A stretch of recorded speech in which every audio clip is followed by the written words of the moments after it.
This is the realm of your glory. This is the realm of your grace.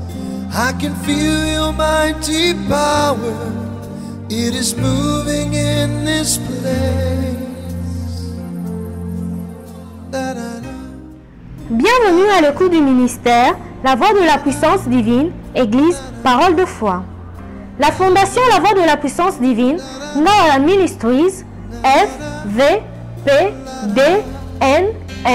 en sigle, a pour vocation la démonstration de la puissance divine par la parole de foi déclarée, spoken word et par des actes, signes, prodiges et miracles. Elle veut également témoigner de l'amour du prochain par des œuvres, actes caritatifs, car la plus grande onction, c'est l'amour. Il a plu au Seigneur de s'entretenir avec vous par le canal de son serviteur, le prophète Francis Ngawala. Salue ton voisin, salue ton voisin. Dis-lui, tu es le bienvenu ce matin, salue-le. Vous savez, l'église n'appartient jamais aux bergers, mais l'église appartient aux brebis. Amen. Amen. Je suis heureux de vous retrouver ce matin. Heureux de vous revoir, si beau, si belle, si bien. Que Dieu bénisse chacun de vous. Non, je disais que Dieu bénisse chacun de vous. Quelqu'un a posé la question, pourquoi faut-il s'habiller très bien quand on va à l'église? C'est simple, parce que c'est pour nous une fête. Est-ce qu'on peut acclamer notre Dieu? Je disais, est-ce qu'on peut acclamer notre Dieu? Est-ce qu'on peut acclamer notre Dieu? C'est lui qui est notre Dieu. C'est lui qui est notre Dieu. Alléluia. Alléluia. Amen. Que Dieu vous bénisse. Vous savez, j'ai une image que j'ai gardée en moi. Je pense que c'était le mercredi matin. Nous étions avec le frère Ngunza à Lipen. Et puis on a vu des motards passer. Quand les motards sont passés, j'ai vu, mais je peux avoir un bon son, puisque là il y a un bon son. Amen. Quand j'ai vu les motards passer, j'ai vu une belle Jeep arriver là. C'était le chef de l'État, vitre baissée. En fait, j'étais figé sur lui. Je le regardais avec attention pour voir ce que, bon, un chef de l'État a d'extraordinaire. En fait, je me suis rendu compte que le chef de l'État n'est autre qu'un homme. Alors, quand je l'ai vu passer, j'ai dit, je crois au frère Ngunza, je l'ai répété aussi au professeur Christian, j'ai dit, tu te rends compte? J'ai vu le chef de l'État. En le regardant, je me suis rendu compte qu'une simple ordonnance signée par lui peut changer la vie de quelqu'un. Est-ce que vous vous rendez compte de ça? Nous louons Dieu, n'est-ce pas? Mais imaginez, comme vous êtes là, si seulement le chef de l'État vous rend visite, même le bourgmestre va vous craindre. Mais le chef de l'État, c'est un homme normal. Alléluia. Mais une simple signature, imaginez-vous que le chef de l'État publie une ordonnance et nommé ministre de la Justice, M. Tchouki Faustin. Mais en ce moment même, votre vie a changé. Un capitaine se présente chez vous pour dire, Excellence, je suis le chef de votre sécurité. Alléluia. Alors posez-vous un peu la question. Je ne sais pas si vous arrivez là où je suis. Mais si la signature d'un homme peut changer la vie d'un autre, et que peut faire la signature de Dieu? Un homme peut être défait. Un homme peut être destitué. Un mandat peut prendre fin. Mais le Dieu que nous servons, il n'a pas de mandat. Et puis, il n'a pas besoin d'une institution pour régner. Alléluia. Et ce matin, je voudrais dire à quelqu'un, le Dieu que nous servons, il est le seul qui puisse changer valablement et durablement la vie de quelqu'un. Alléluia. Vous savez, quand un pouvoir passe, les hommes passent avec ce pouvoir. Mais quand nous sommes avec Dieu, Dieu ne passera jamais et nous aussi nous serons là. Et le jour où Dieu dira qu'il passe parce que l'église est enlevée, eh bien nous partirons avec lui et nous reviendrons pour régner à jamais. Alléluia. Parce que le Dieu que nous servons, Il est le seul qui nous donne la possibilité d'avoir confiance et d'être basé sur une espérance éternelle. L'homme peut te tromper, l'homme peut passer, mais Dieu ne passera jamais. Alléluia. Les gens qui ont connu Mobutu dans ce pays le savent. Rencontrer Mobutu, c'était terrible. D'abord, on ne sortait jamais main vide. Et deux, c'était un honneur, comme disait un monsieur qui était opposant. Il dit, j'étais opposant au maréchal. Mais le jour où nous sommes allés le rencontrer, je suis devenu un fan. On lui a posé la question, pourquoi? Il dit non, ce monsieur a la prestance. Or, ce n'est qu'un homme mort, enterré au Maroc. Quelqu'un me dira, oui, notre Jésus aussi est mort.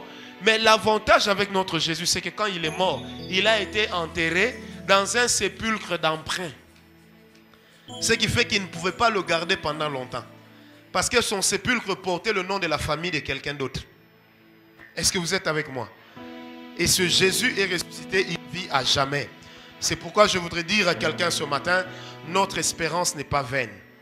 Elle n'est pas basée sur des discours persuasifs de la sagesse humaine, mais elle est basée sur la puissance de Dieu. Et tant que Dieu sera Dieu, il sera puissant. Et comme il sera toujours Dieu, ou les bons francophones diront, comme étant donné qu'il sera toujours Dieu, donc sa puissance durera à jamais. Alléluia. Alléluia. Vous savez, nous sommes dans l'enseignement, ne vous en faites pas. Quand nous connaissons le Dieu avec lequel nous marchons, quand nous découvrons sa capacité, non seulement à changer notre vie, mais aussi à affecter notre environnement, c'est en ce moment-là que l'homme chrétien ou que l'homme serviteur de Dieu devient de plus en plus mature. Le problème dans notre marche de tous les jours, c'est lequel? C'est que généralement, nous parlons d'un Dieu grand, mais nous sommes incapables de réaliser jusqu'où peut aller sa grandeur. Lorsque nous disons Seigneur, rien n'est impossible à toi, que fait le Seigneur? Il suscite des situations impossibles afin de voir si ce que nous disions était réellement quelque chose de réfléchi. C'est pourquoi la marche avec Dieu dans le prophétisme et dans la foi est quelque chose qui demande de l'intelligence et de la maturité. Il faut réaliser ce que nous disons parce que Dieu s'investit en fonction de ce que nous savons de lui.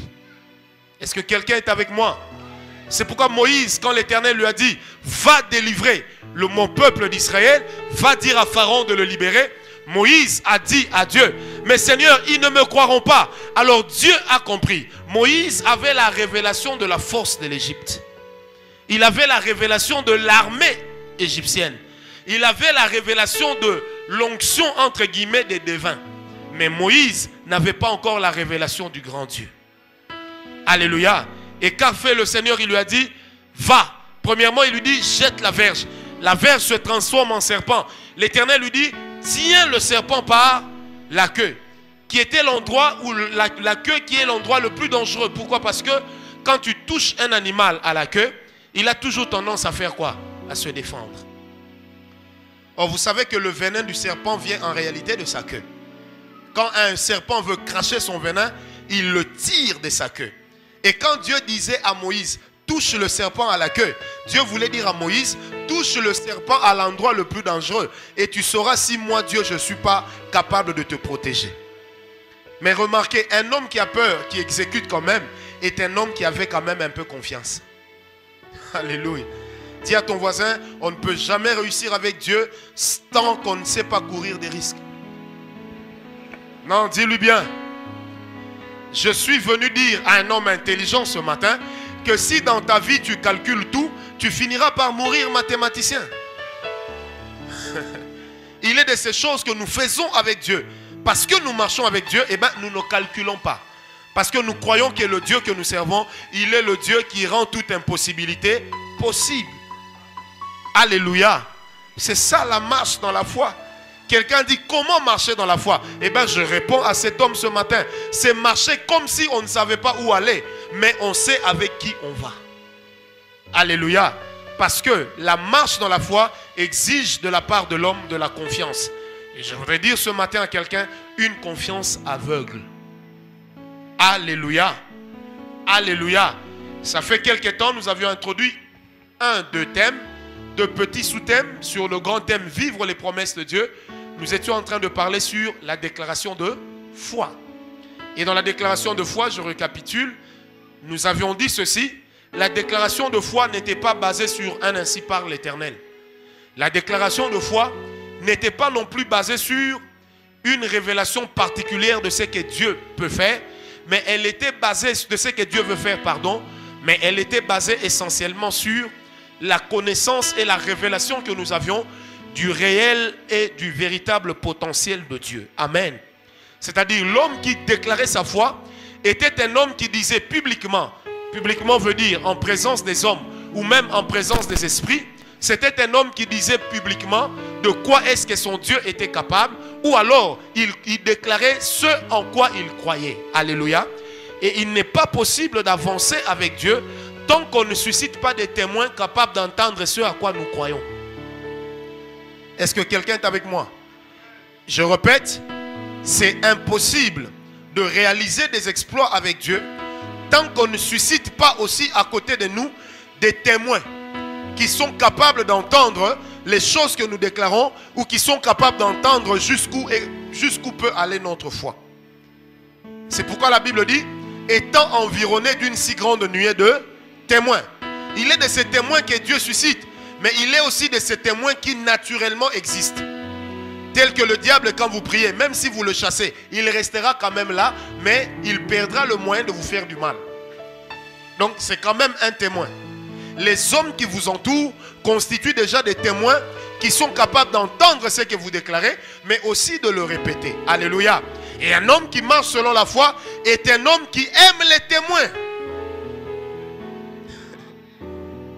C'est pourquoi quand on marche selon la foi, on ne peut pas développer un esprit moukongo. C'est-à-dire, ne parlons pas parce qu'on peut nous bloquer. Non, moi je parle parce que toi tu dois tenter de me bloquer. La qualité de ma victoire dépend aussi de la qualité de ton blocage. Alléluia. Plus grand sera ton ennemi, plus grande sera ta victoire. Si tes ennemis commencent à t'effrayer, alors tu vas t'habituer aux petites victoires. Or, la qualité de ta victoire dépend également de la taille de tes ennemis. Plus grand sera ton ennemi, plus haut tu monteras. Alléluia. Lorsque David a regardé Goliath, il a vu en Goliath un géant et il s'est dit, si je monte sur la tête de cet homme, tout Israël me verra. C'est pourquoi il dit à Goliath, je te couperai la tête et je la donnerai à qui? Aux oiseaux du ciel, dans 1 Samuel 17. Mais pourquoi David a dit cela? Parce que la taille de Goliath représentait la taille de la victoire derrière laquelle il courait. Un homme qui marche avec Dieu ne s'arrête pas à la taille de l'ennemi, mais il s'arrête à la victoire qu'il aura derrière cet ennemi. Chaque challenge dans la vie est une opportunité que Dieu nous donne pour devenir plus grand que ce que nous étions hier. Quand quelqu'un clame, on veut m'arrêter, je n'ai pas d'argent, je suis endetté, continue à croire en Dieu. Parce que le Dieu que tu pries, lorsqu'il t'aidera à payer tes dettes, tu deviendras un homme comblé. Celui qui doit 50 $ à quelqu'un n'aura pas peur comme celui qui doit 100 000 $. Mais celui qui est capable de rester calme si on le menace pour 1 million, c'est un grand. Parce que tout le monde se posera la question, comment un homme peut garder son calme alors qu'il doit autant d'argent aux gens? Et c'est la même chose avec la foi. La taille de ton ennemi représente aussi la taille de ta victoire. Alléluia. Tu sais, la Bible dit, Dieu fait au-delà de ce que tu penses, au-delà de ce que tu crois et au-delà de ce que tu demandes. Quand tu vois ton ennemi, en fait, tu demandes une chose, c'est laquelle? C'est d'aller au-delà de lui, n'est-ce pas? Or, si tes pensées sont fixées au-delà de la taille de ton ennemi, c'est que l'Éternel t'amènera 2 fois plus que ton ennemi. Pourquoi? Parce que la limite que tu te fixes dans la vie, c'est également la limite que Dieu repousse. Est-ce que quelqu'un est avec moi? Je répète, la limite que tu te fixes dans la vie, c'est aussi la limite que Dieu va faire quoi? Va repousser. Et Dieu aime s'amuser à repousser nos limites. Je pensais qu'on me nommerait seulement secrétaire général. Mais comment ça se fait qu'aujourd'hui je deviens ministre? Mon nom était introduit pour être un CG. Mais aujourd'hui je deviens ministre. Pourquoi? Parce que la limite que tu te places dans ta vie en croyant à Dieu, c'est également la limite que Dieu repousse.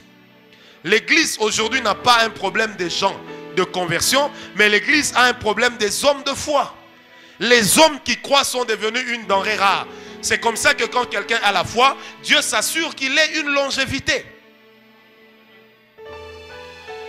Est-ce que quelqu'un est avec moi?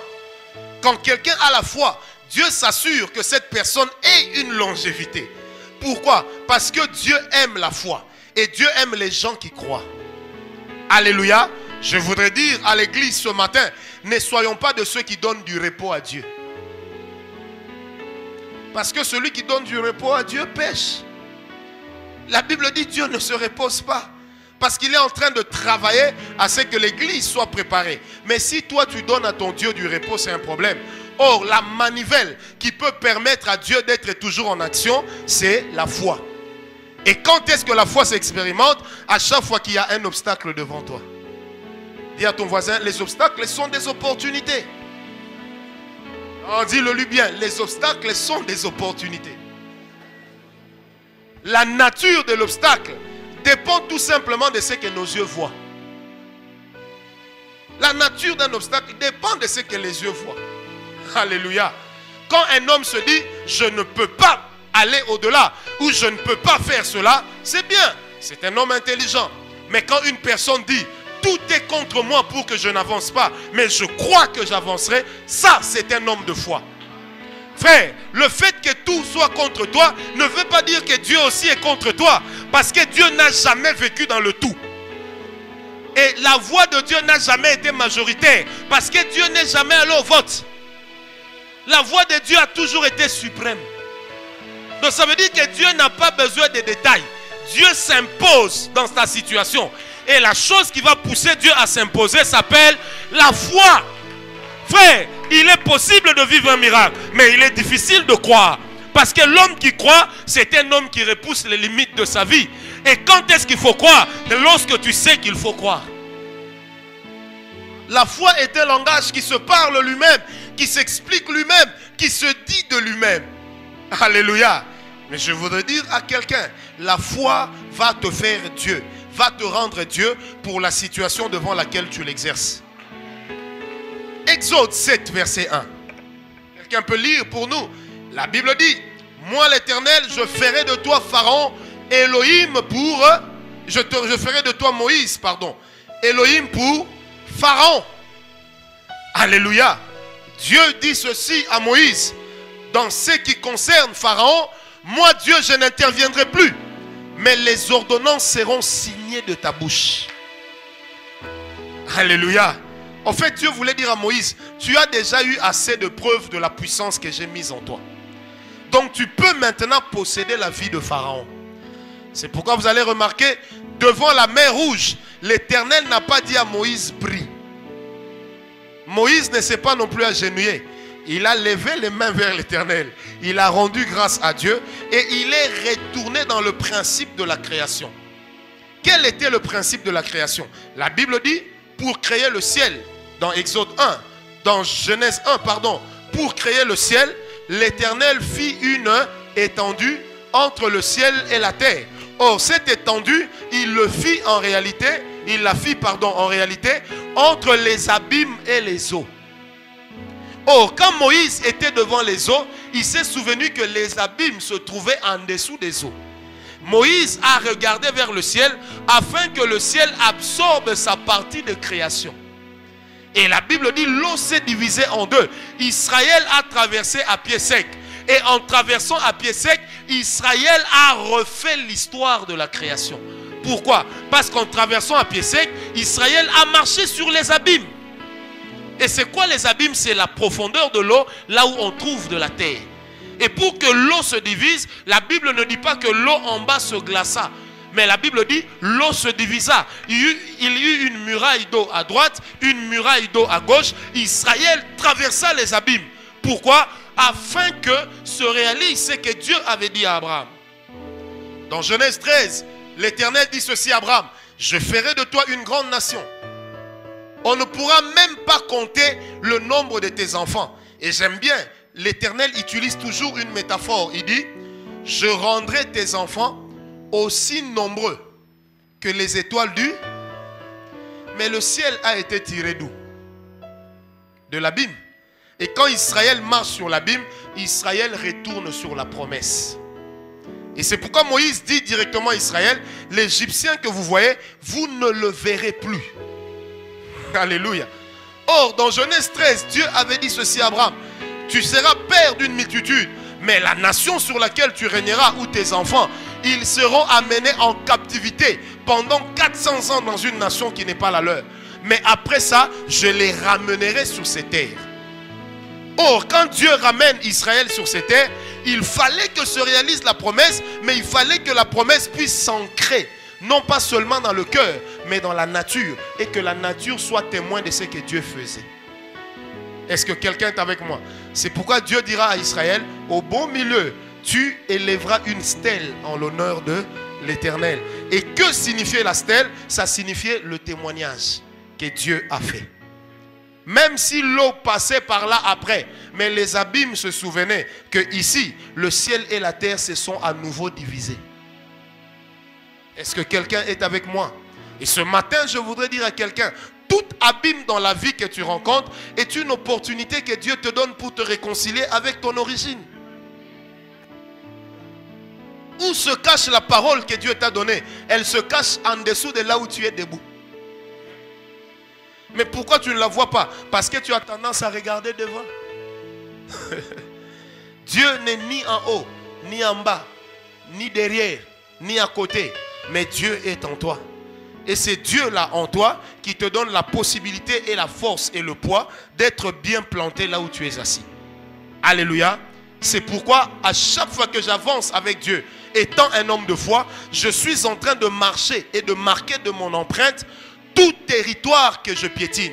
Et Dieu a dit à Israël un jour, partout où tu passeras, partout où tu fouleras la plante de tes pieds, je te le donnerai en possession. Mais Dieu a dit avant ça à Abraham, encore dans Genèse 13, il lui dit, parcours le pays le long en large. Là où tes yeux verront, je te les donnerai en possession. Mais pourquoi Dieu a voulu que Abraham voie? Parce que la foi marche avec la vision.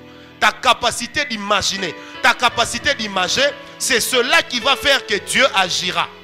Un homme qui ne sait pas ce qu'il veut, qui ne sait pas où il va, est un homme perdu. Or, même si je n'ai pas le lieu de la destination, j'ai au moins celui qui fait mon destin. Est-ce que quelqu'un est avec moi? Dis à ton voisin, la foi est un risque. Qu'est-ce qui bloque aujourd'hui des gens qui ont l'onction? C'est qu'ils pensent que Dieu va tout leur dire. Non, Dieu ne dira pas tout. Si Dieu dit tout, il devient un robot. Et il fait de nous des robots. Fais ceci, ne fais pas cela. Non, Dieu n'est pas un législateur. Est-ce que vous me comprenez? Dieu n'agit pas comme un législateur, mais Dieu agit comme un être divin souverain. Alléluia. Mais devant l'homme, Dieu a cédé à l'homme dans la foi une portion de sa souveraineté. Est-ce que tu comprends ça? Dieu est souverain, n'est-ce pas? La Bible dit Dieu fait tout ce qu'il veut. Et moi je te dis ce matin que dans la foi, Dieu te cède une portion de sa souveraineté. Comme il l'a fait dans Exode 7, verset 1 avec Moïse. Comme pour dire, il est de ces domaines dans ta vie où Dieu n'interviendra plus. Mais où toi seul, par la parole de ta bouche, tu interviens et tu donnes les résultats. Est-ce que quelqu'un est avec moi? Les gens peuvent se lever, peuvent se soulever, mais ce que la Cour suprême dit est sans appel. Et c'est la même chose avec Dieu. Quand Dieu nous cède une portion de sa souveraineté, c'est-à-dire que dans certains domaines où le Seigneur nous a donné l'autorité, il nous place ayant la possibilité de faire quoi? De régner, de gouverner et de faire la loi. Donc certains de tes ennemis sont encore forts parce que toi tu n'as pas encore dit qu'ils doivent cesser d'être forts.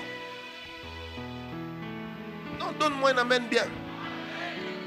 En fait, je suis venu te dire que la force de tes ennemis dépend aussi de ce que toi-même tu dis.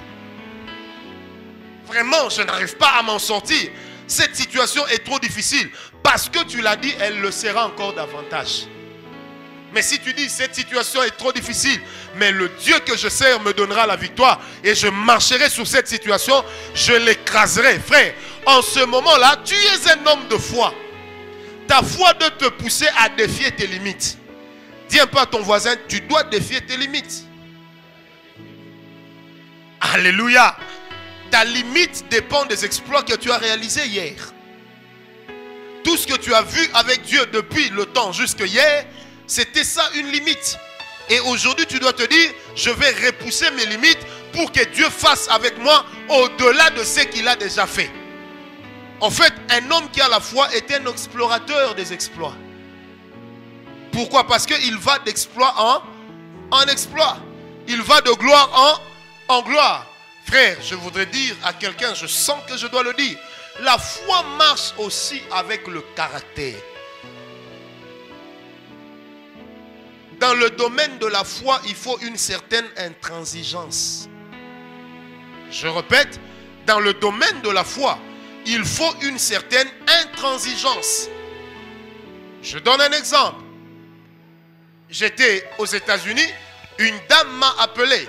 Elle m'a dit, prophète, je ne vous connais pas, mais j'ai entendu parler de vous par mon pasteur. Il paraît que vous êtes ici. J'ai dit oui.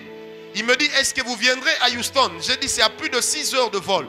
Je ne sais pas venir parce que je n'ai pas les moyens. Mais je lui ai dit, le Dieu que je sers, lui peut venir. Elle me dit, nous avons un enfant qui ne vit qu'avec des sondes et qui respire à la bonbonne. J'ai dit, ah bon? Et ensuite, les médecins ont dit que cet enfant n'a pas plus de 48 heures pour vivre. Je lui ai dit, c'est vrai ça? Elle me dit, oui. J'ai dit, est-ce que vous croyez que mon Dieu peut faire quelque chose? Elle me dit, prophète, c'est vous qui voyez. J'ai dit, bon, moi je vous dis, j'ai vu votre enfant être guéri. Allez à l'hôpital, prenez le téléphone, appelez-moi. Ensuite, mettez le téléphone à l'oreille de l'enfant. Et on verra ce que Dieu va faire. Non, j'ai bouffé une offrande bien. Mais je vous dis, on a pris le téléphone, on m'a appelé. J'ai parlé à l'enfant. J'ai dit, hey, jeune homme, que ton cœur reprenne à battre normalement sans aide. Au nom de Jésus, amen. J'ai dit à la maman, partez au travail. Le soir, quand vous reviendrez, demandez à ce qu'on lui enlève les sondes. Elle me dit, il faut que je signe un papier. J'ai dit, signez même PO, mais en mon nom. Mais 3 jours après, j'ai eu un Western Union. Parce que l'enfant était miraculeusement guéri. Je n'ai pas vu cet enfant. Mais moi, j'ai vu le problème de cet enfant comme une opportunité pour ma bénédiction.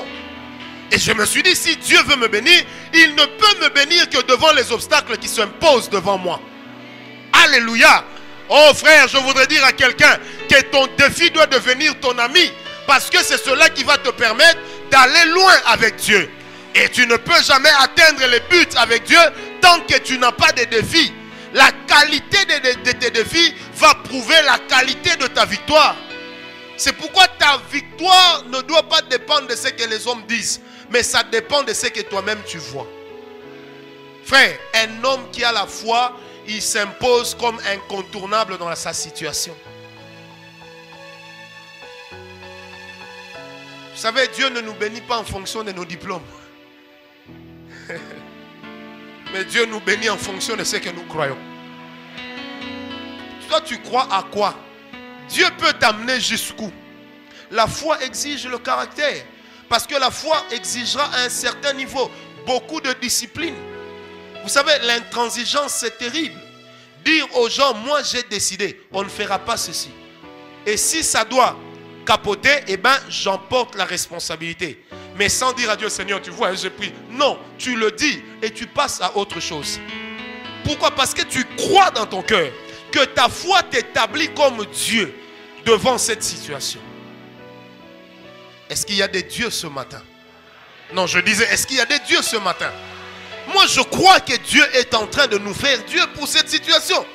L'église a prié, Seigneur agis. Mais Dieu n'agit pas. Pourquoi? Parce que la Bible dit déjà que ceux du peuple qui connaîtront Dieu, eux agiront avec fermeté. Mais c'est quoi agir avec fermeté? C'est-à-dire poser des actes irrévocables. Des actes qui ne dépendent pas de la qualité de la réflexion. C'est-à-dire que tu ne vas pas poser un acte de foi après avoir écouté des conseils. Les conseils, trop de conseils détruisent aussi la foi. Il doit arriver que tu te réveilles le matin, tu te dis aujourd'hui je vais faire telle chose. Frère, fais-le. Là où tu as trouvé une limite, Dieu va la repousser. Non, je disais à quelqu'un, là où tu as trouvé une limite, Dieu va la repousser. Mais où Dieu se cachera? Eh bien, il ne se cachera que dans ta bouche. Parce qu'une parole est dite à quelqu'un ce matin, je ferai de toi Dieu pour ta situation. Quelqu'un dit, je dois travailler dur pour réussir. Très dur. Oh, très très dur. Je suis d'accord. Mais moi, je préfère travailler très fort très foi. Pourquoi? Parce que la foi me donnera des résultats que le nombre d'années ne pourra pas me donner. La foi est un ascenseur rapide. Ça va plus vite que l'escalator. La foi va plus vite que l'escalator. La foi est un ascenseur. Quand tu montes dedans, tu n'as qu'une pensée: j'arriverai au but. On ne peut pas réussir avec Dieu tant qu'on n'est pas déterminé et tant qu'on n'a pas la fermeté. Vous passez du temps à envier des gens. Je veux faire comme lui. Je veux guérir comme lui. Mes frères, la foi devient quelque chose, devient un chemin qui fixe l'objectif même à l'onction. Tout le monde peut recevoir l'onction. Tout le monde peut démontrer l'onction. Mais tout le monde ne peut pas atteindre les objectifs de la foi. Parce qu'on peut démontrer l'onction à côté de ce que l'on voulait faire. Mais quand on a la foi, on fixe le but. Et quand on fixe le but, l'onction que nous allons va tout droit vers la foi qu'il a portée. La foi, c'est le tout de Dieu dans l'homme.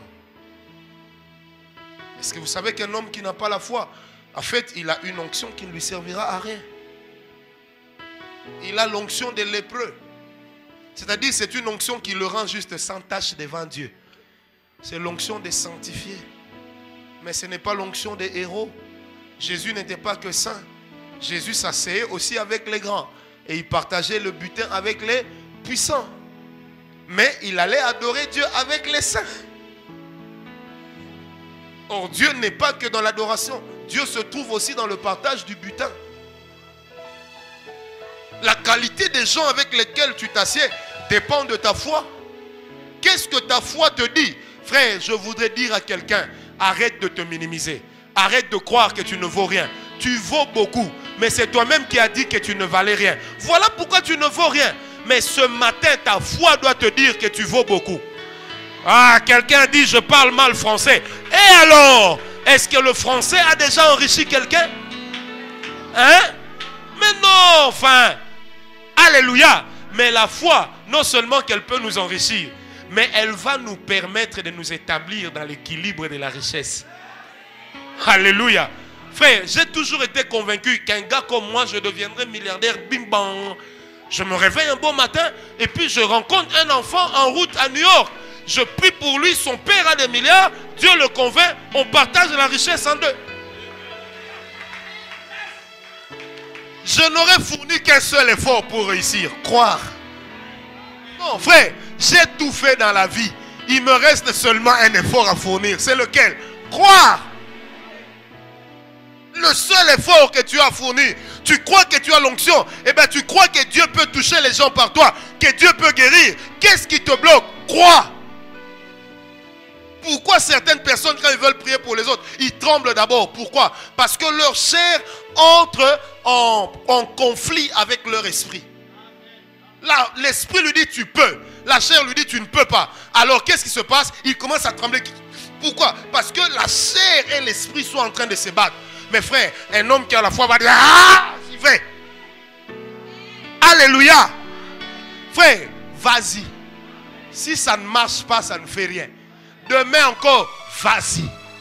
Si ça ne marche pas, reviens encore. Ça, même par harcèlement naturel, ça finira par marcher. Alléluia. Frère, ça finira par marcher. La foi, c'est ça ta bénédiction. La foi va te permettre d'être béni.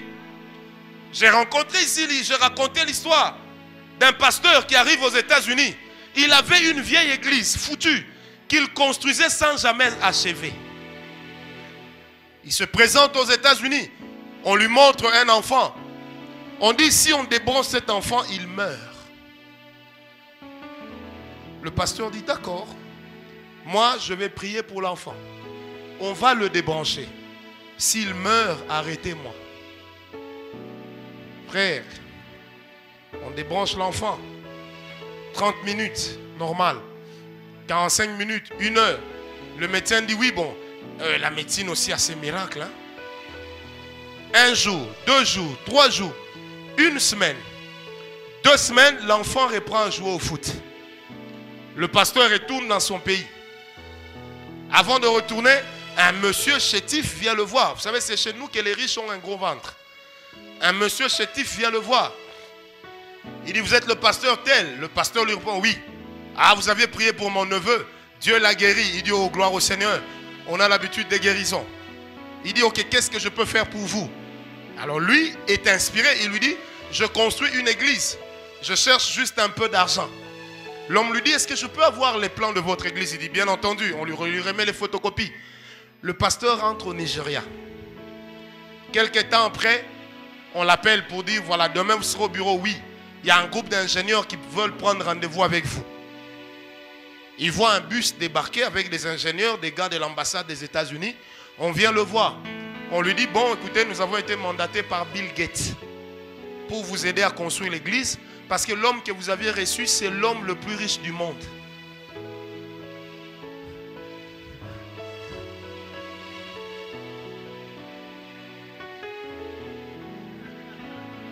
La vie a changé.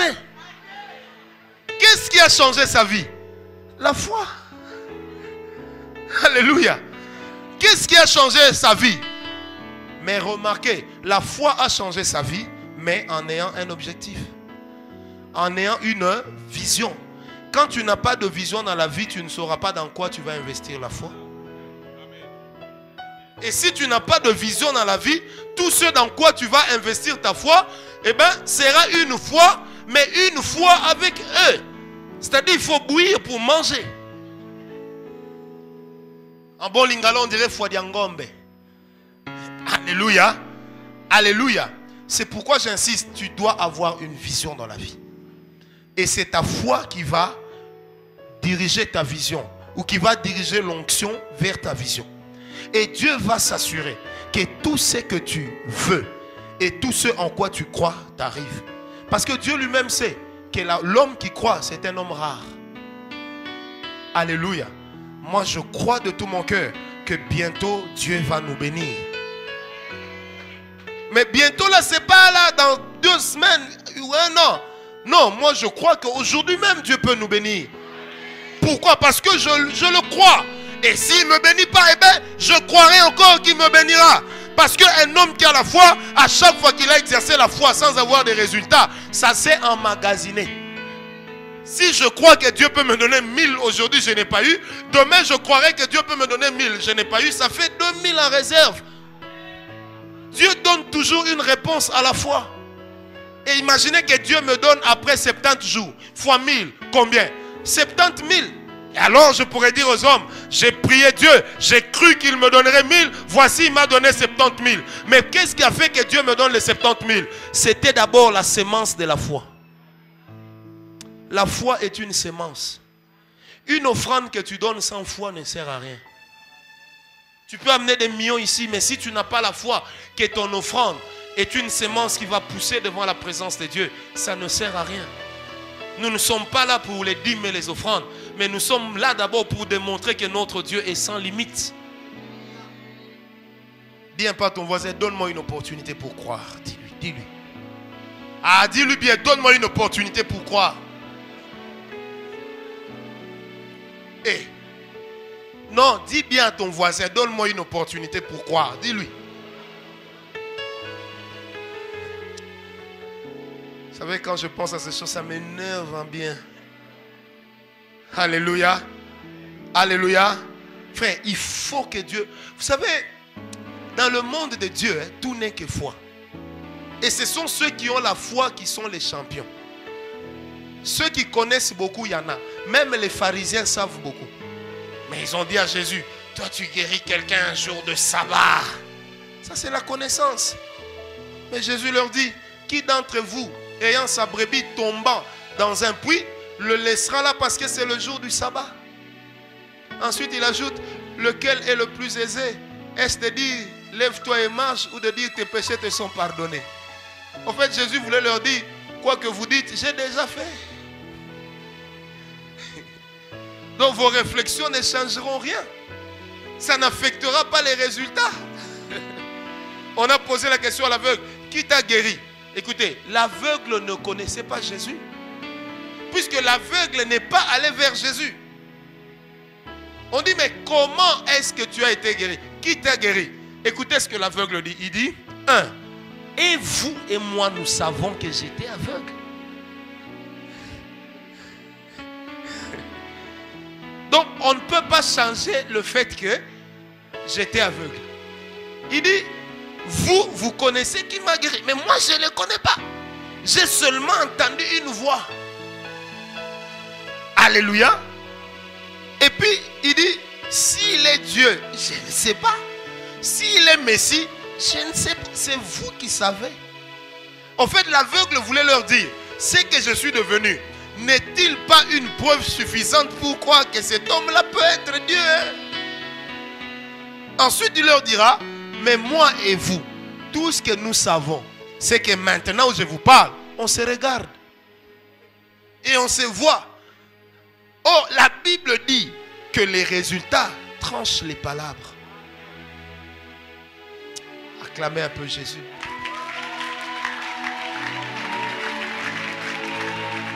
Alléluia. Vous allez remarquer que dans la vie physique de Jésus adulte, il passait son temps à discuter afin d'amener les gens à l'évidence. Alléluia. Il pouvait s'asseoir avec eux. Il parle de la loi.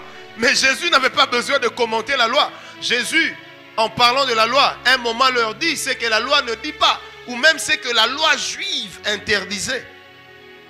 Parce qu'il leur dit, est-ce que vous savez que je suis plus grand qu'Abraham? Je dis, ah, plus grand qu'Abraham. Il dit, mais même Moïse m'adore. Et puis écoutez la prétention de Jésus. Il dit, même votre père Abraham, dans Jean 8, il dit, même votre père Abraham était dans la joie quand il a vu mon jour.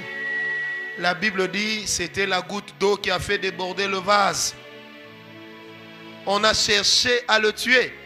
Et Jésus, qu'est-ce qu'il a fait? Il a dit, mon temps n'est pas encore arrivé. Il a utilisé ses jambes, suis. Et c'est comme ça. Mais le lendemain, il était encore là. Un homme qui a la foi doit provoquer les occasions pour que sa foi travaille. Alléluia. Jésus leur disait une vérité que eux ne comprenaient pas. Mais Jésus voulait leur dire, tout ici en Israël m'est soumis. Je n'ai pas besoin du pouvoir de Rome pour être un Messie. Je le suis naturellement. Et si je suis sur terre, c'est afin de prouver mon messianisme. Tout ce qu'on ne peut pas prouver n'existe pas. Si tu as la foi, montre-moi tes œuvres. Celui qui a la foi et qui ne produit pas des œuvres, eh bien il n'a rien. Frère, un homme qui a la foi, eh bien il a la foi. Et comment c'est qu'il a la foi? Parce qu'il produit des œuvres. C'est difficile de prier pour quelqu'un, mais un homme de foi, c'est facile de renoncer à quelque chose. Je peux dire, j'ai ma foi, eh bien, puisque j'ai la foi, j'enlève ma veste. Je donne à un tel. Demain, j'en aurai une autre. Pourquoi? Parce que chaque sémence dans la foi attire une récolte plus supérieure. Quelqu'un peut me donner un amen bien? Chaque sémence dans la foi attire une récolte supérieure. Est-ce que quelqu'un est avec moi ce matin? Non, dis-moi, est-ce que quelqu'un est avec moi ce matin? Moi, je veux qu'un homme qui a la foi puisse se lever ici. Certaines choses qui t'arrivent encore parce que tu ne crois pas. Tu sais, je suis venu te dire, un jour je parlais avec Dieu et Dieu m'a invité sur sa table. Je dis des choses qui sont vraies. J'ai dit, Seigneur, qu'est-ce qui me reste pour que tu me bénisses grandement? Le Seigneur m'a dit, Francis, tu n'as pas assez cru. Moi, pas assez cru. J'ai dit à Dieu, Seigneur, j'ai vendu ma jeunesse pour te servir. Les gens se sont moqués de moi pour te servir. Tout le monde est allé étudier en Europe. Je suis resté pour te servir. J'ai pris une inscription à Versailles. Je ne suis pas parti pour te servir. Et j'ai dit à Dieu, et tu as le kilo de me dire que je n'ai pas la foi. Dieu me dit, oui, tu n'as pas la foi. J'ai dit, pourquoi? Il m'a dit, tu n'as encore cru qu'à ce qui est naturel. Tu n'as pas encore cru à ce qui est surnaturel. Alors là, j'ai compris que je n'avais pas la foi. Et jusqu'à aujourd'hui, mon seul problème, c'est quoi? Je veux avoir une foi. Je veux avoir la foi. Je veux avoir la foi. Ma foi ne doit pas me donner que de l'argent, mais la foi doit me donner la provision divine. Est-ce que quelqu'un est avec moi? C'est pourquoi c'est facile même d'avoir une vision. Mais la vision ne se rattache pas à la provision. Et la provision n'est pas automatique à la vision, comme on nous l'a souvent faussement enseigné. C'est pourquoi les gens ont eu la vision sans démontrer quelque chose. Frère, la provision, c'est là notre foi et notre consécration qui nous attire là-bas. Et quand nous sommes dans la consécration et dans la foi et que nous avons la provision, nous rendons la vision incontournable. Même si je meurs aujourd'hui, ma vision aura déjà été sémée. Donc même si tout le monde rejetait mon cadavre, il y en aura au moins un qui se réclamera de moi. Acclame un peu Jésus. Alléluia. Oh, vous savez, la foi plante en nous une nature autre que celle que nous avons. On a dit à Pierre, mais toi aussi tu étais avec eux. Pierre dit non. Une femme dira, tu parles comme eux. Parce qu'un homme qui a la foi, même son langage change. Qu'est-ce que Pierre était en train de dire? On ne sait pas. Peut-être que quand on disait, on a bien fait de tuer Jésus, Pierre disait, on a mal fait. Peut-être quand on disait, et puis on dit que cet homme a fait des miracles, Pierre peut-être disait, il en a fait. La foi ne dépend pas d'une grosse voix. La foi dépend seulement de l'assurance avec laquelle on parle. Et l'assurance là, elle est au fond. Vous savez, on peut être un vieux fatigué, mais dire, vous savez, je sais que Dieu va faire quelque chose. Et il va le faire. La foi n'a pas de notice. Pour avoir la foi, il faut commencer d'abord par avoir une expérience avec Dieu. Et puis ensuite, l'expérience. Pour avancer dans la foi, vous devez d'abord faire 10 ans de vie chrétienne. Non, moi je dis à quelqu'un, pour avoir la foi, il faut avoir la foi. Comment tu vas faire pour avoir la foi? Commence par avoir la foi. Qu'est-ce que tu veux que je te dise? Alléluia. Alléluia.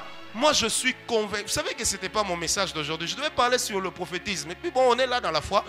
Parce que je comprends que Dieu veut soulever quelqu'un de sa chaise. Pas l'élever, le soulever. Pour que cet homme devienne un homme de foi. Alors vous savez, les hommes de foi deviennent rares au moment où les hommes d'onction deviennent nombreux. Parce que l'onction, on peut la provoquer, elle va couler. Mais la foi, pour la démontrer, il faut beaucoup. Vous savez pourquoi? Parce que la foi exige la foi. L'onction exige la foi, la présence de Dieu, une bonne adoration, des bons instruments, une bonne chorale, une belle salle. Tout ça, c'est bon. Mais la foi, elle n'a pas besoin de tout ça. Elle n'a besoin que d'elle-même. Et le récipient qui contient la foi s'appelle la foi. Imaginez, la Bible dit, Dieu est le rémunérateur. Donc Dieu est un agent payeur de ceux qui le cherchent. Donc ça veut dire que quand ta foi produit des œuvres, ces œuvres-là, on ne te les attribue pas, on attribue à Dieu. Et Dieu se voit dans l'obligation de te payer. Non, mon père, il est paralysé. Un beau matin, toque un peu à sa porte. Dit, papa, je suis venu te lever de ta chaise roulante. Mon fils, comment tu vas faire? Attends d'abord, tu vas te lever. Alléluia. Qu'est-ce qui nous tue des fois? Nous sommes devant des cas. Nous sommes en train de supplier, Seigneur, s'il te plaît, guéris-le. Oh Dieu, par ta misère. On pleure même. Ça, c'est l'émotion. La foi ne marche pas avec l'émotion. Vous savez, quand vos émotions interviennent beaucoup, surtout devant des cas qui ont besoin d'un miracle, arrêtez. Hein? Arrêtez. Revenez demain. Si vous continuez, vous allez prendre toute l'onction que Dieu a mis en vous, la déverser sur l'autre par l'émotion. Vous pourrez avoir des résultats, mais ce sont des résultats qui vont vous coûter cher. Et vous aurez vidé votre récipient. Et après un miracle, vous êtes obligé d'aller chercher à vous ressourcer. Pourquoi? Parce que vous avez tout donné, tout sorti. Mais quand vous avez la foi et que vous opérez dans le miracle par la foi, qu'est-ce qui se passe? Vous avez le résultat et c'est ce résultat-là en lui-même qui vous approvisionne de nouveau. C'est pourquoi il y a des prières, des supplications. Où on pleure, Dieu agit, Seigneur. Oui, c'est bien. Quand on supplie, on élève des requêtes, mais on ne cherche pas un miracle. Quand on a la foi, on ne supplie pas. On vit le miracle. C'est deux mondes différents. Ne parlez pas devant les miracles en suppliant, vous risquerez de donner ce que vous avez. Alléluia. Est-ce que quelqu'un est avec moi? Et je vais ouvrir quelque chose de bien pour quelqu'un. Et quand devant une situation de miracle, tu n'as pas autre chose à faire que de supplier, assure-toi d'être dans l'atmosphère de la présence de Dieu. Ça va sécuriser ta provision. Et j'ai aimé un jour Don Moon, le grand chanteur américain. Il disait, je suis allé voir ma soeur à l'hôpital. On m'a dit, elle est en train de mourir. Des gens en train de convulser. J'ai aimé ça et c'est de là que j'ai tiré ce principe. Il dit, je me suis retrouvé au couloir. J'ai senti la présence de Dieu descendre. Alors j'ai commencé à chanter une supplication à l'Éternel. Et j'ai commencé à pleurer. Et c'est là qu'il a chanté, I am the Lord. Je suis le Dieu qui te guérit. Je suis le Dieu de ta guérison. Il dit, pendant que je chantais, les larmes coulaient de mes yeux. Parce que je réalisais que ma soeur pouvait mourir. Mais je sens la présence de Dieu. Il dit, mais cette présence de Dieu qui était autour de moi me fortifiait davantage. Il dit, 2 heures après, le médecin est sorti pour me dire que Dieu a tracé un chemin. Votre soeur est guérie. Alors là, il a chanté, God will make a way when there seems can be no way. Donc Dieu est capable de frayer un chemin. Là où tout nous dit qu'il ne peut pas y avoir de chemin. Est-ce que tu comprends? Ta sensibilité à la présence de Dieu sécurisera aussi ta provision lorsque le miracle sera assujetti à ton émotion. Est-ce que quelqu'un est avec moi? Même s'il y en a qui n'ont pas compris, ce n'est pas grave. Mais c'est toujours dit pour quelqu'un. Alléluia. Alléluia. Alléluia. Vous savez, dans la foi, on ne cherche pas d'effets spéciaux. J'ai aimé, j'avais une cassette vidéo VHS de Oral Roberts. Cet homme a le plus imposé les mains aux hommes sur terre. Plus que Jésus. En faisant le décompte des hommes auxquels il a imposé les mains, ça faisait plus de 5 millions. Vous imaginez ça? Il était petit de taille. Et dans ses croisades, même dans les stades, on mettait une table et une chaise au-dessus. Et il montait sur la table, il montait encore sur la chaise. Et tout le monde passait, il leur imposait les mains. Même si la personne venait comme ça, il lui imposait la main à la tête, le pied poussait. Quand la personne venait comme ça, il lui imposait encore la main à la tête, le bras revenait. On lui a posé la question, c'est quoi ton secret? Il a dit, c'est simple. Je crois que si je le fais, il y aura des résultats, donc je le fais.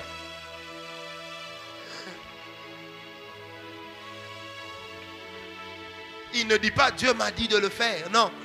Il dit, je crois. Et on lui pose la question, basé sur quoi? Il dit, c'est simple. La Bible dit, ils imposeront les mains aux malades, les malades seront guéris. Il dit donc, si quelqu'un est malade, moi ce que j'ai à faire, c'est quoi? Lui imposer la main.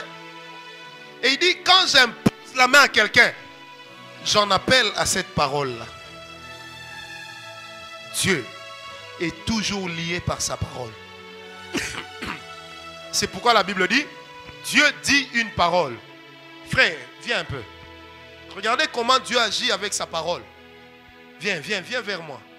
Tu vas courir un peu. Admettez que lui soit la parole de Dieu. Alléluia.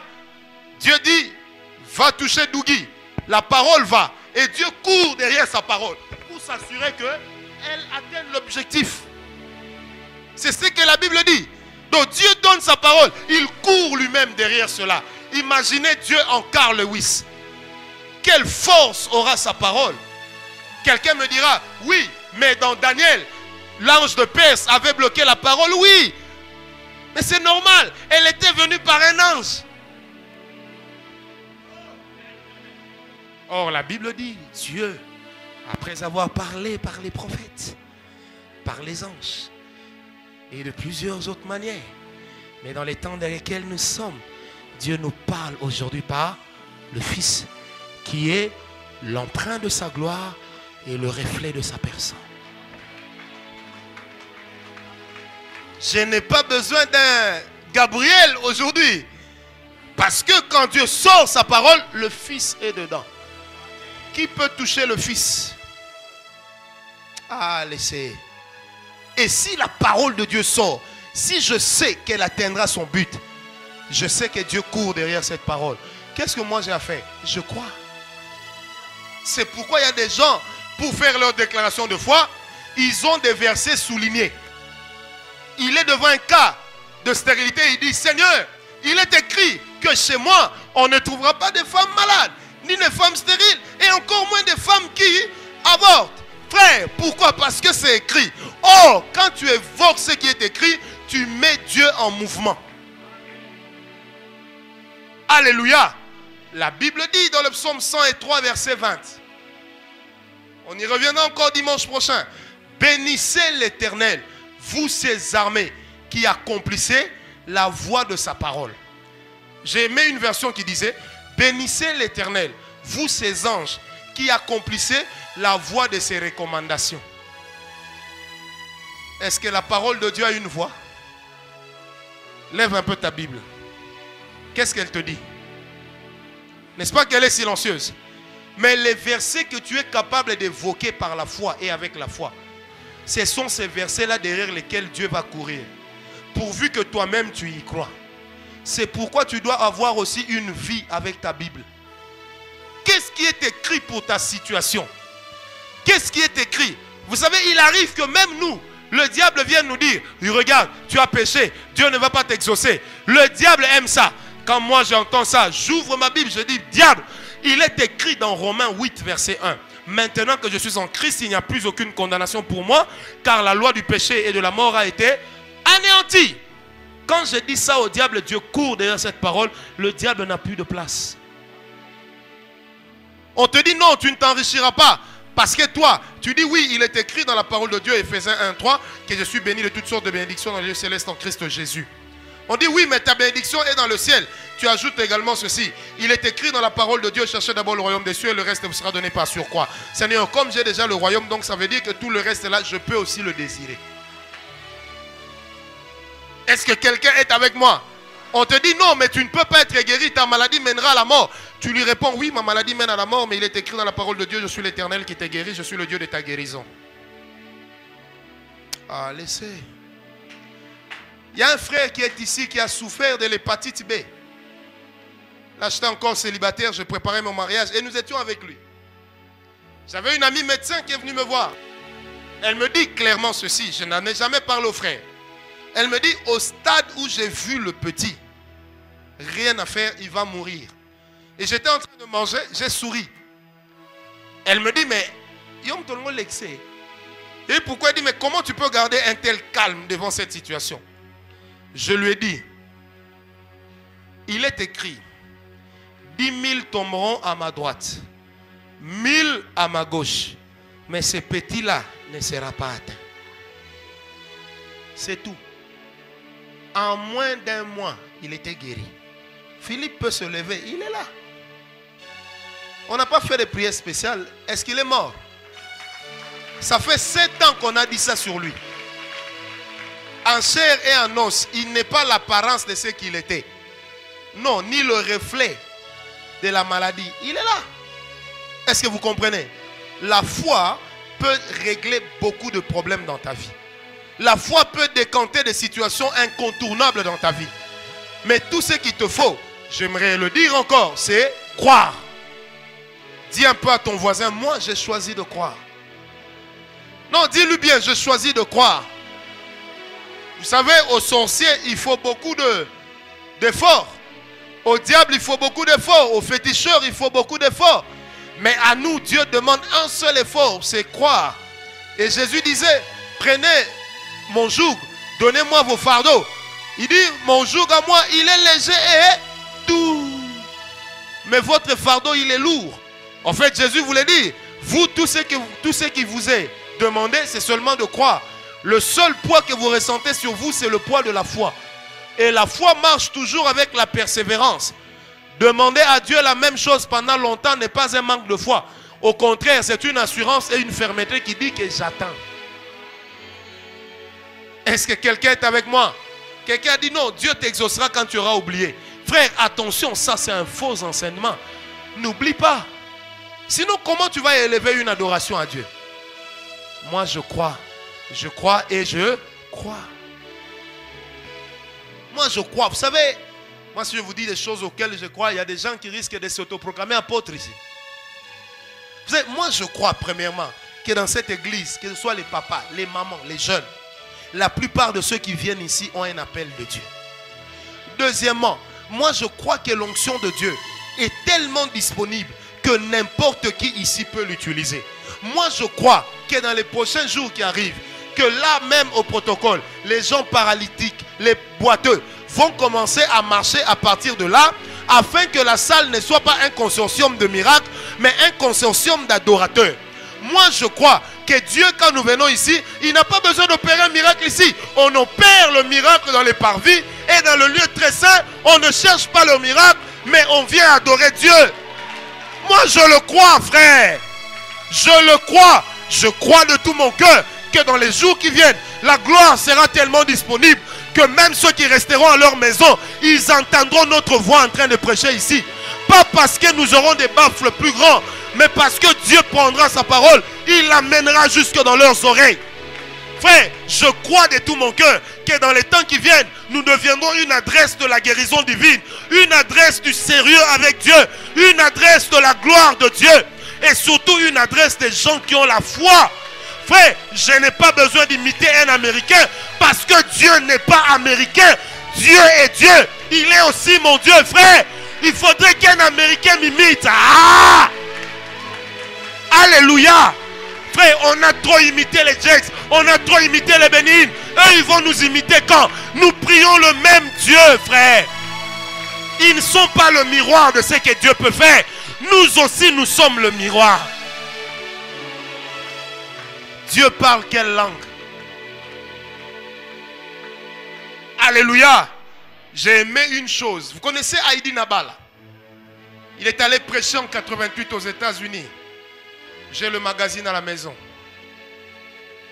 C'était une convention de Osborne. Il était avec, il y avait Osborne, Idaosa. Il y avait, comment il s'appelle? Celui qui jouait là. Phil Driscoll. Et il y avait Heidi Nabala.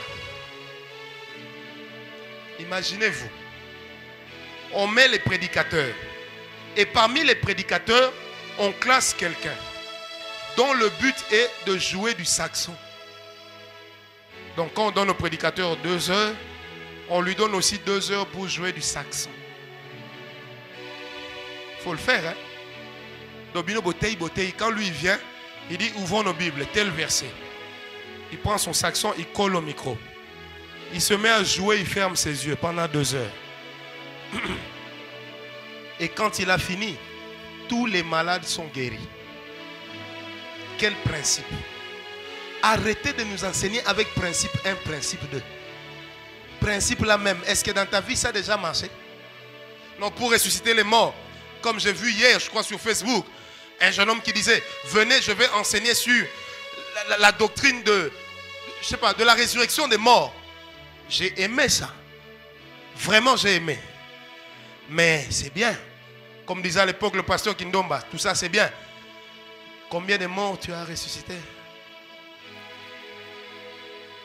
Vous savez, quand Heidi Nabala, son tour de prêcher arrive, il se lève. Le thème c'était Who is the Holy Spirit?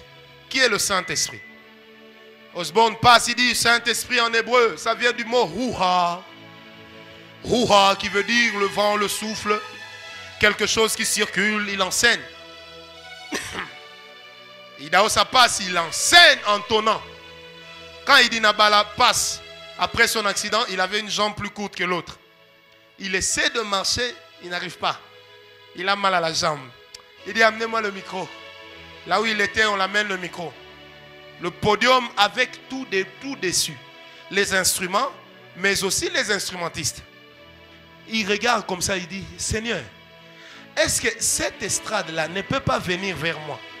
Pourquoi moi je dois seulement aller vers ça? Je ne sais pas si c'est là ou là. Donc vers ça. Amen. Tout le monde était assis.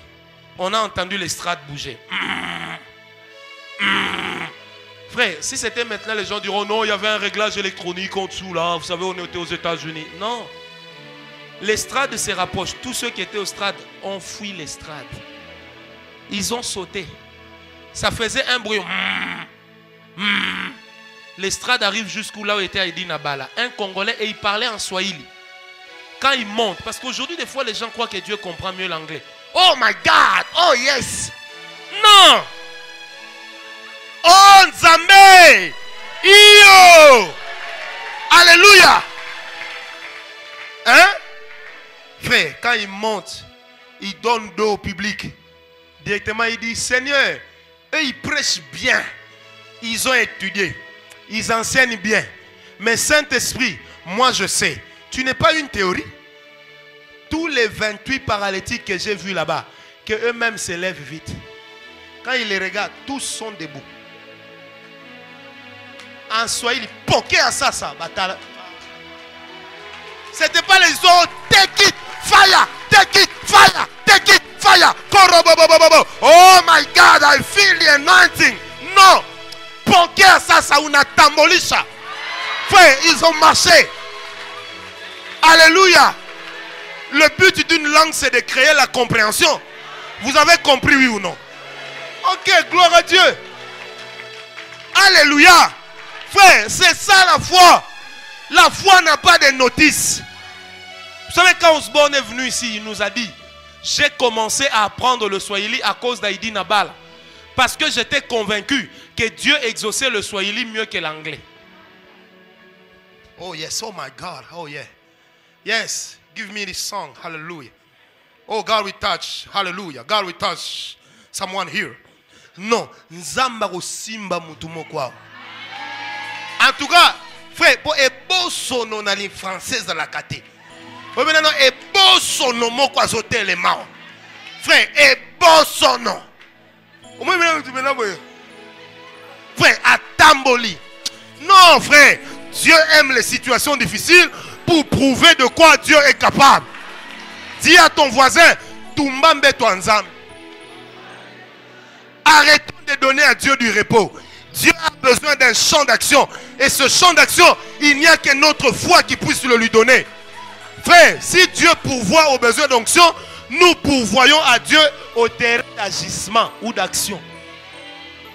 Dieu a besoin d'un terrain. Qui lui donnera ce terrain? Qui dira à Dieu, Seigneur, Nassimisio touche? Alléluia. Il y a peut-être quelqu'un qui cherche de l'argent. Il est sur un gros deal. Il peut dire, Seigneur, moi je donne autant.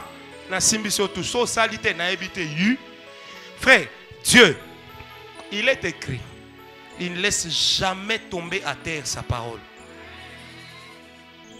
Alléluia. Dieu ne peut pas laisser tomber à terre sa parole, sinon il n'est plus Dieu. Oh, dire à Dieu il n'est plus Dieu, c'est un problème. Lisez dans le psaume, la Bible dit, Israël, non, dans Ésaïe, pardon. Il dit, si je t'oublie, que ma langue s'attache à mon palais, que ma main m'oublie. Qu'est-ce qui fait la force de Dieu? Sa parole et ses œuvres. Sur le chemin d'Emmaüs, parlant de Jésus, les disciples disaient, es-tu le seul qui séjourne à Jérusalem et qui n'ait pas entendu parler de ce Jésus de Nazareth? Alléluia. Qui allait de lieu en lieu guérissant les malades. Mais ils ajoutent un homme, virgule, puissant en œuvre et en... Le tout de Dieu se trouve dans sa parole et dans ses actions. Or Dieu dit, mets-moi à l'épreuve. Donc si tu me mets à l'épreuve et que je n'agis pas, c'est que je ne suis plus Dieu. Il est un domaine de souveraineté que nous accordons à Dieu à Kinshasa, auquel Dieu lui-même a déjà renoncé il y a longtemps. Non, il a déjà renoncé à ce qui a lingui depuis longtemps. Bon, si Dieu veut, peut-être il va agir. Ça, c'est l'éducation chrétienne. Elle est bien dans le langage, mais ce n'est pas la foi.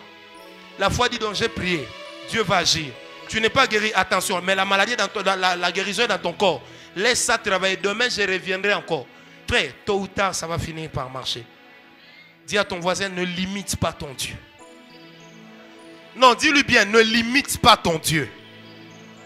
Dis-le lui très bien, ne limite pas ton Dieu. Frère, le Dieu que nous servons, il est le Dieu des situations difficiles. le Dieu des circonstances irrécupérables. Il est le Dieu qui est capable de dire à l'homme, quoi qu'il arrive, je suis avec toi. Ne crains rien. Même quand tu traverseras la vallée de l'ombre de la mort sera là, mais elle ne t'emportera pas. La vie n'a aucune raison d'être dès lors que tu ne connais pas les principes de la mort. C'est parce qu'on sait qu'on peut mourir qu'on se maintient en vie. Et que dans le corps de l'homme et dans son psyché, il y a ce qu'on appelle l'instinct de vie. Amen. Ou l'instinct de survie. Quand le chauffeur roule et qu'on veut cogner de son côté, il a toujours tendance à faire quoi? À donner de l'autre côté. Pas parce qu'il le programme, mais parce que c'est l'instinct qui le pousse à le faire. L'homme aime toujours garder sa vie, surtout les nègres. C'est pourquoi vous n'allez jamais voir un alpiniste noir, même s'il est né et grandi au Canada. Vous n'allez jamais trouver un noir chauffeur dans les sports comment on appelle ça? De formule. Il n'y a pas de noir, mon cher. Tu vas jamais trouver un noir qui est cascadeur et qui prend des risques avec des avions. Non, il n'y a pas de noir. Le noir tient à la vie. Et Dieu aussi tient à la vie. Or, la vie, pour Dieu, c'est quoi? C'est que parce qu'il est Dieu, toi tu crois et lui, il agit. Dieu aime montrer qu'il vit. Notre Dieu n'est pas une théorie. Notre Dieu n'est pas un morceau de pierre. Notre Dieu n'est pas une image sur un papier. Notre Dieu n'est pas quelque chose que l'on trouve sur Internet. Notre Dieu, il est une vie avec laquelle nous vivons tous les jours. Qui est Dieu pour toi? Mais c'est toute ma vie, Dieu. Alléluia. Frère, arrête de dire oui, ça va aller si Dieu veut. Non, dis à ton voisin, Dieu veut déjà. Non, dis-lui bien, dis-lui bien. Non, si tu n'as pas eu l'élévation, peut-être que Dieu ne voulait pas. Pourquoi Dieu va vouloir pour l'autre et pas pour moi? Tu as 60 ans, tu continues à dire Dieu me bénira bientôt. Bientôt là, c'est quand? Pourquoi Dieu va vouloir pour l'autre et pas pour moi?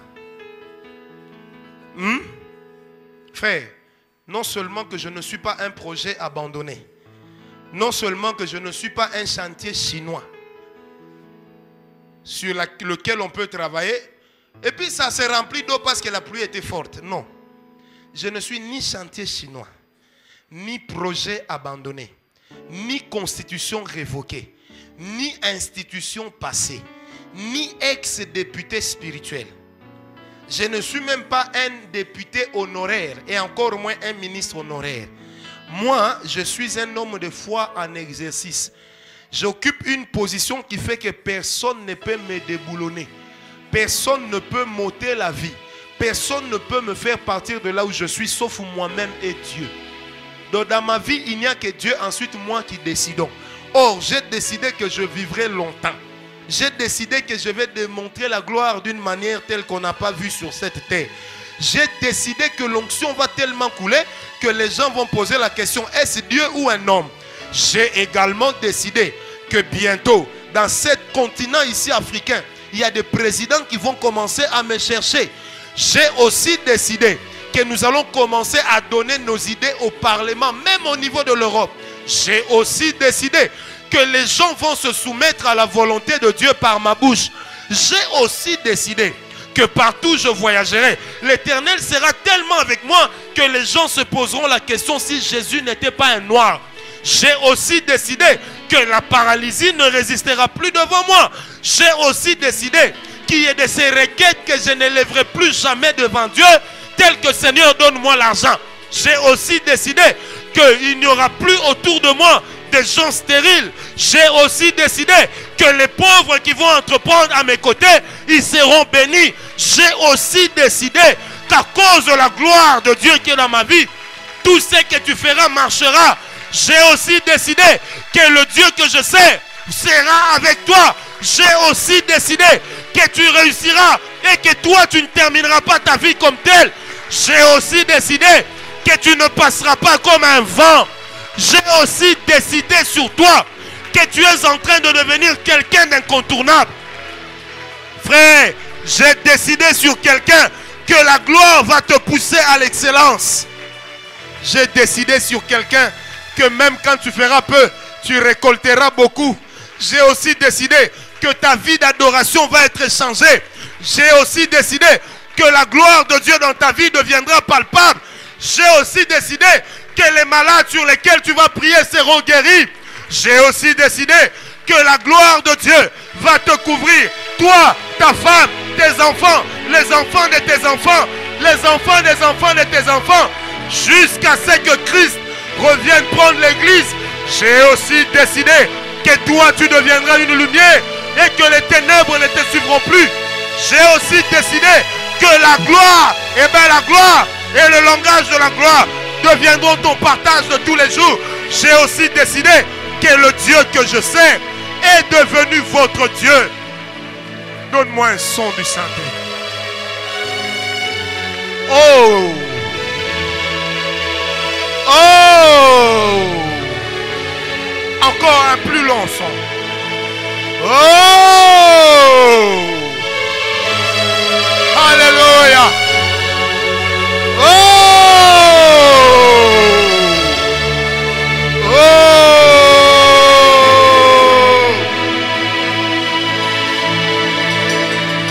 Alléluia! Oh! Alléluia!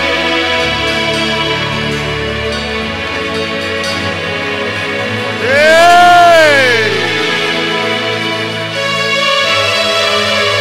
Mama!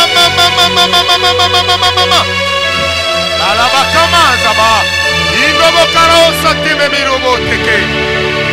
Ishko mifora wa hamsa. Kempo minomera wa tasta mikara meho.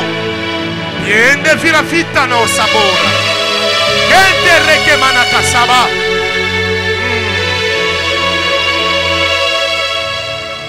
Maintenant, je décide avec le Seigneur que son onction coule dans cette salle. J'ai décidé avec le Seigneur que l'onction de Dieu coule dans cette salle. Que la gloire de Dieu se rattache aux hommes et aux femmes. Donne-moi un son. Yeah. Yes. Que la gloire de Dieu se rattache aux hommes et aux femmes ici. J'ai décidé que la puissance de Dieu est venue dans les mains de quelqu'un, est venue dans la vie de quelqu'un. J'ai aussi décidé avec le Seigneur que le rendez-vous de la gloire, c'est ce matin. C'est ce matin ici. C'est ce matin en ce lieu. C'est ce matin en ce lieu. C'est ce matin en ce lieu. Jesus. Oh Jesus. Dieu, partout où il y a des hommes de foi, donne l'onction qui correspond à leur foi. Déverse la gloire qui correspond à leur foi. Déverse la puissance qui correspond à leur foi. Que la vie d'angoisse s'arrête. Que la vie de stress et de frustration s'arrête. Que nous entrions dans le repos pendant que l'aujourd'hui de Dieu subsiste encore. Lord.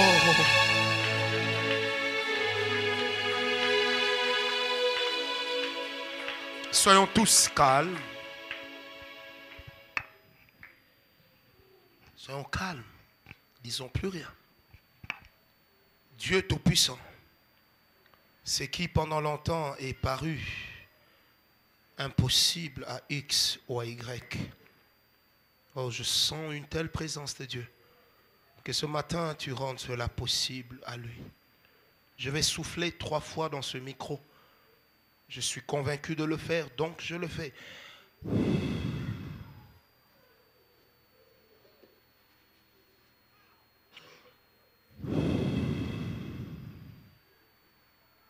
Et pour la 3e fois, quelque chose de très grand va tomber ici.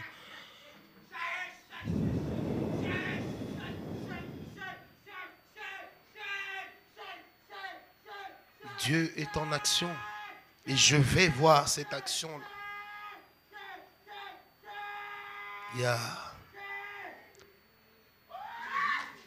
Il y a...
Dieu, mon Dieu, je sais qu'il y a des hommes et des femmes extraordinaires ce matin et qui sont destinés à vivre des choses extraordinaires ce matin. Je veux un plus grand poids de ta présence ici. Un plus grand poids parce qu'il est écrit. Un flot en appellera un autre au bruit de tes ondées. Il est écrit qu'un flot en appellera un autre, que ce flot appelle maintenant un autre flot. Un autre flot. Je crois à ce que tu as mis dans ces hommes et ces femmes extraordinaires. Je crois à la gloire que tu fais reposer sur leurs épaules. Je crois à la puissance que tu fais reposer sur eux. Seigneur, si je mens, oui, eh bien je crois. Parce que je crois, Seigneur. Et je croirai encore. Si je me trompe, eh bien oui, je crois. Parce que je crois et je le croirai encore. Dieu, si les hommes nous traiteront d'aventurés, ce sera parce que nous avons cru. Si les hommes nous traiteront de moins que rien, ça sera parce que nous avons cru. Mais nous, nous croyons. Et nous croyons encore ce matin. Dieu, booste des ministères, booste des appels. Seigneur, booste ta gloire en quelqu'un. C'est ce que moi, Père, je te demande. Père, c'est ce que moi, je te demande. Seigneur, booste des vies ici. Des évangélistes de feu. Des hommes qui ont du feu dans leur cœur. Qui ont du feu dans leurs mains. Qui ont du feu dans leurs yeux. Seigneur, pousse-les à l'action. Que la foi les pousse à l'action. Dieu, je me soumets à toi et à ton autorité. Et sincèrement, je te dis merci. Merci. Merci. Merci. Merci. Merci. Merci. Merci.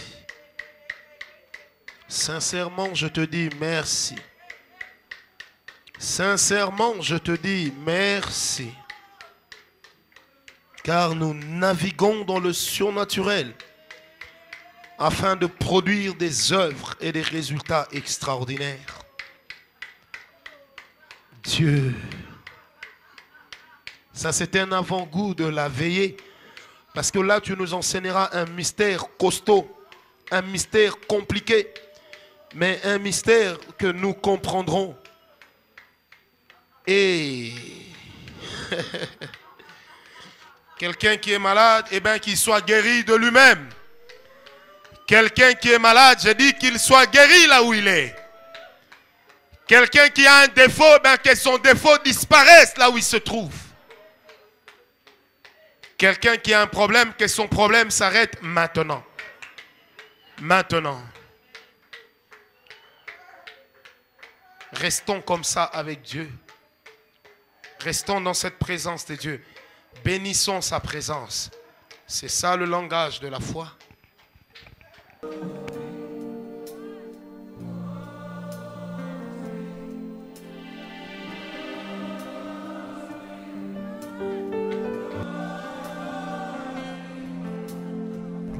Il a plu au Seigneur en ce jour de s'entretenir avec vous par le canal de son serviteur, le prophète Francis Ngawala. Pour tout contact avec le ministère La Voix de la Puissance Divine, Kinshasa RDC, vous pouvez appeler au numéro de téléphone plus 243 99 94 90 191 ou encore 081 814 04 67.